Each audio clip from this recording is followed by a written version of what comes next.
indirimbo nziza cyane ya Callum Scott yayise Heaven cyangwa se ijuru.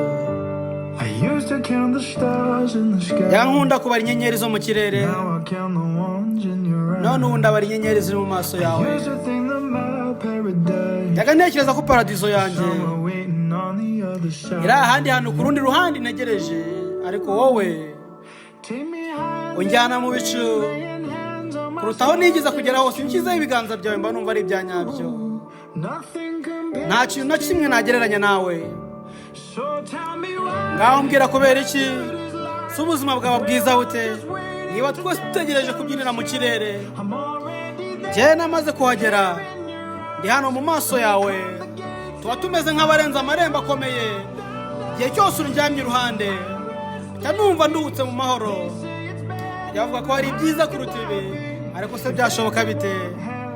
Yaba buri wese yagiraga urukundo nk'urwacu, ntabwo bakabaye bitara hejuru mu kirere ngo ni mu ijuru.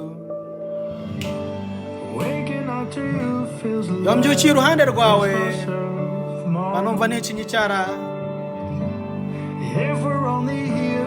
Niba turi ahangaha by'agahe gato, ndashaka kuzamara ku gahe kose ngufite mu maboko yanjye,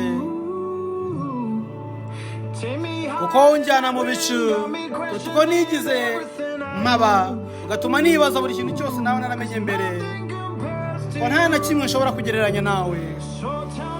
Ngaho mbwira impamvu si ubuzima bwawe ari bwiza bute niba dutegereje kuzabyinira mu kirere? Njyewe aho namaze kuhagera, ndi hano mu maso yawe. Tuba tumeze nk'abarenze amarembo akomeye, inshuro zose unjyamye iruhande mbasha kuruhukira mu mahoro.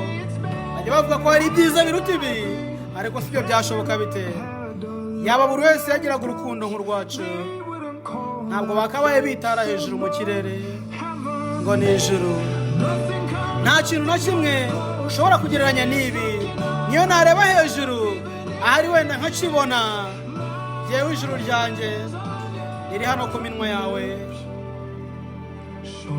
Ngaho mbwira impamvu si ubuzima bwawe bwiza bute niba twese dutegereje kuzabyiniraho mu kirere? Aho njyewe namaze kuhagera, ndi hano mu maso yawe. Tuba tumeze nk'abarenze amarembo, inshuro zose unjyamye iruhande mbasha kuruhukira mu mahoro. Bajya bavuga ko ari byiza kuruta ibi, ariko sibyo byabaho bite?